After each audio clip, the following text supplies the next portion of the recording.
A certain man, Lazarus, was ill. He was from Bethany, the village of Mary and her sister Martha.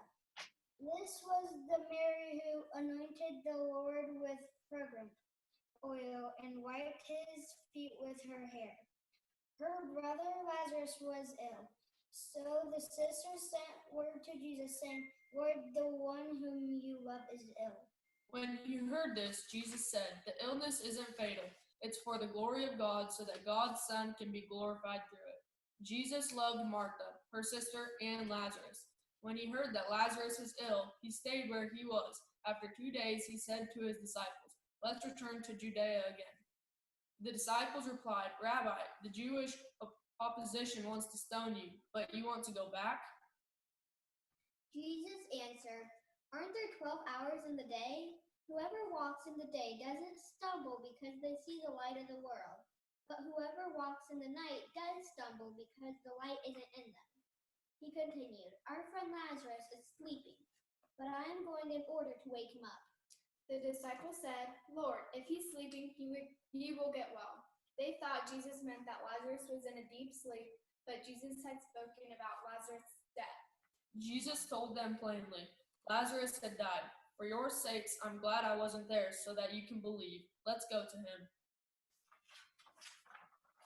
Then Thomas said to the other disciples, Let us go too, so that we may die with Jesus. When Jesus arrived, he found that Lazarus had already been in the tomb for 4 days. Bethany was a little less than 2 miles from Jerusalem. Many Jews had come to comfort Martha and Mary after their brother's death. When Martha heard that Jesus was coming, she went to him. While Mary remained in the house, Martha said to Jesus, Lord, if you had been here, my brother wouldn't have died. Even now I know that whatever you ask God, God will give you. Jesus told her, Your brother will rise again.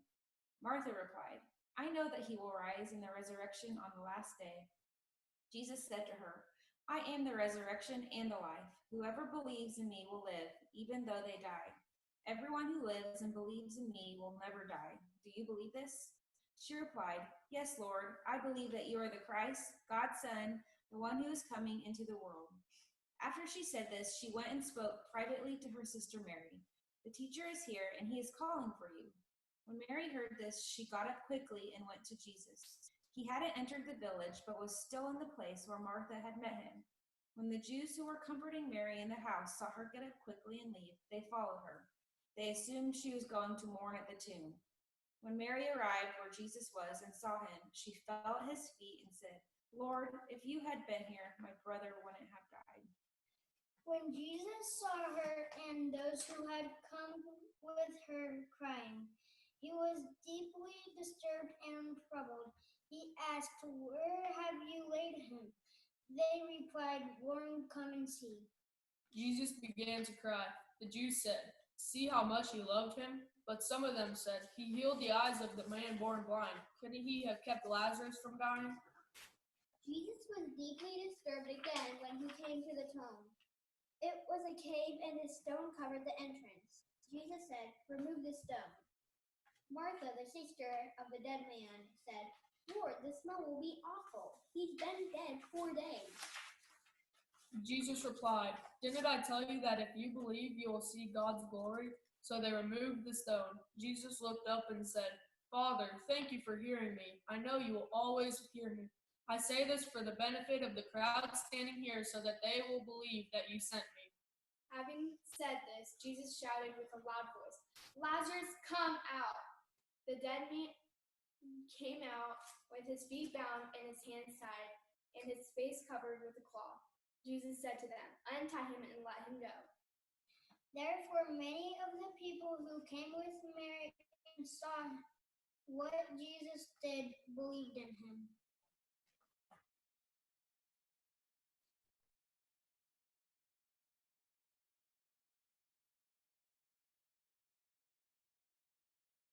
My name is Bev Baumgartner. I'm the associate pastor here at West Heights, and I'm glad to spend this time with you. Thank you for being here.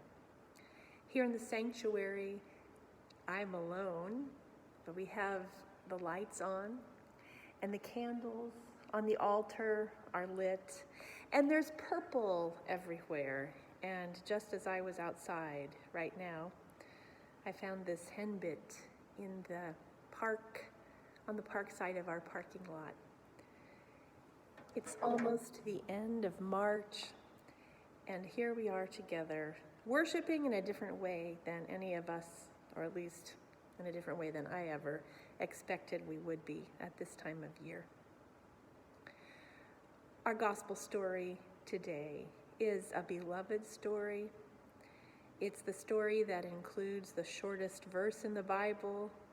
Jesus cried, Jesus wept, Jesus began to cry.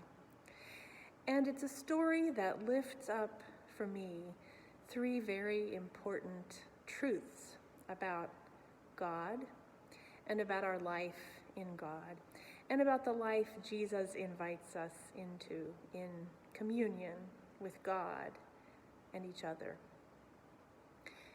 At the beginning of our story, the trusted friends of Jesus call out to him after Lazarus has died. Their distress is deep, and Jesus is busy, and he's on his way, and he doesn't come quickly. And when he learns the news of Lazarus' death, he is like any good friend, devastated. And he shows his emotions. And he shows us and invites us in that to remember that our tears are our power, as a friend of mine once said. And that in the power of our tears and in our sharing, we have a deep and wonderful invitation to live in community with each other, in the truth of the many emotions and experiences of our lives. So the first thing this story reminds me about God is that God cares about our individual and our community experiences, and God cares about what's happening in our lives and in our world. The second part of our story is such a crucial, central part of our Christian story because of this wonderful encounter between Jesus and Martha. Martha, the one who was cleaning the house and not doing, in Jesus' words, what was necessary.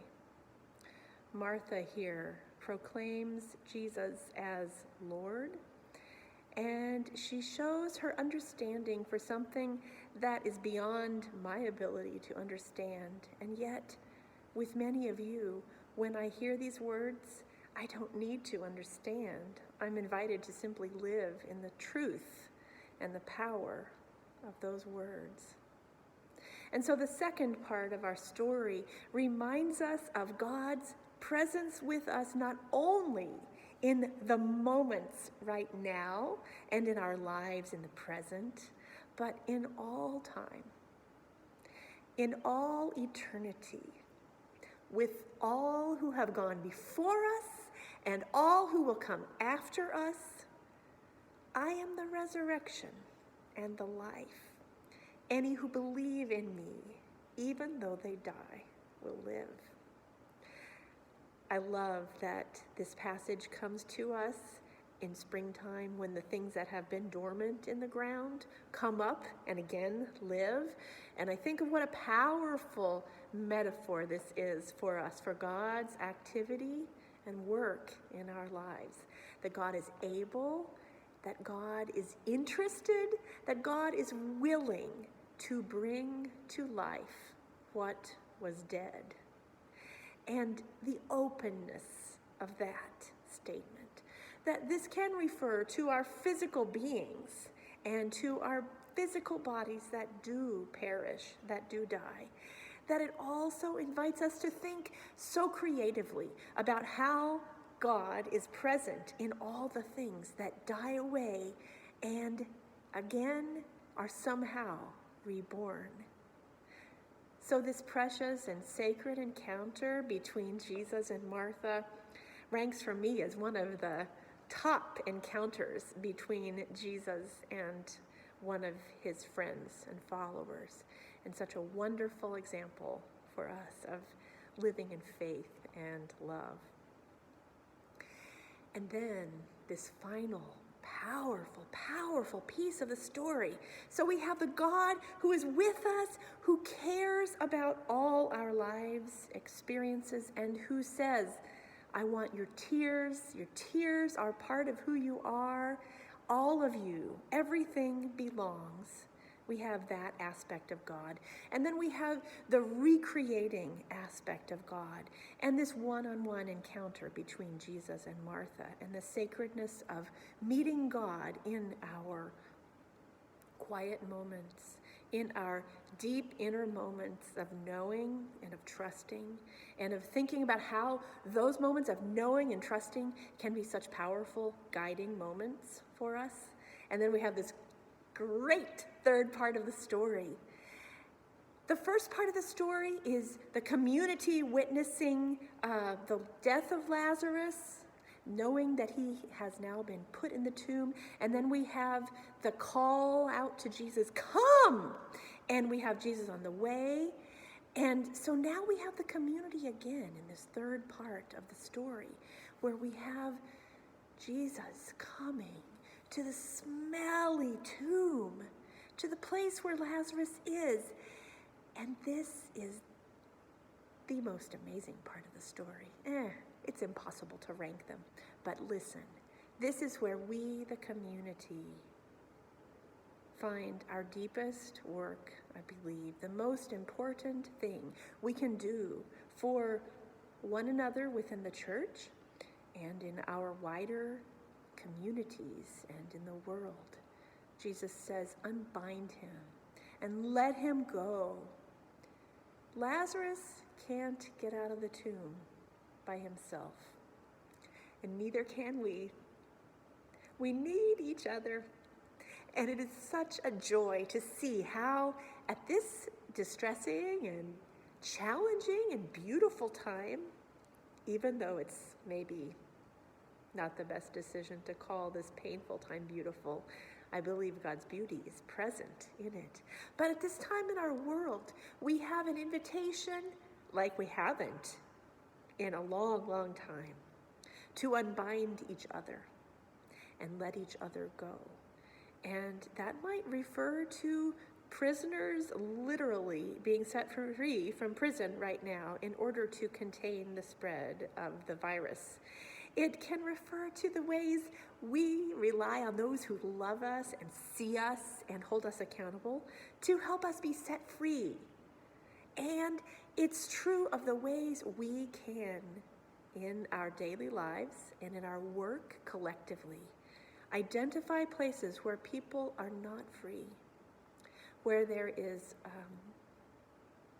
discord, where there is injustice, where there is prejudice, where there's simply ignorance, or maybe, as I so often experience, where I'm not informed. I don't have all the details, and still I'm making a judgment.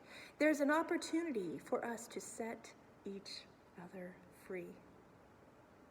This great invitation Jesus gives us in this powerful and sacred Lenten story that leads us so close to the power and the joy and the truth of Easter. For this, I'd say, thanks be to God.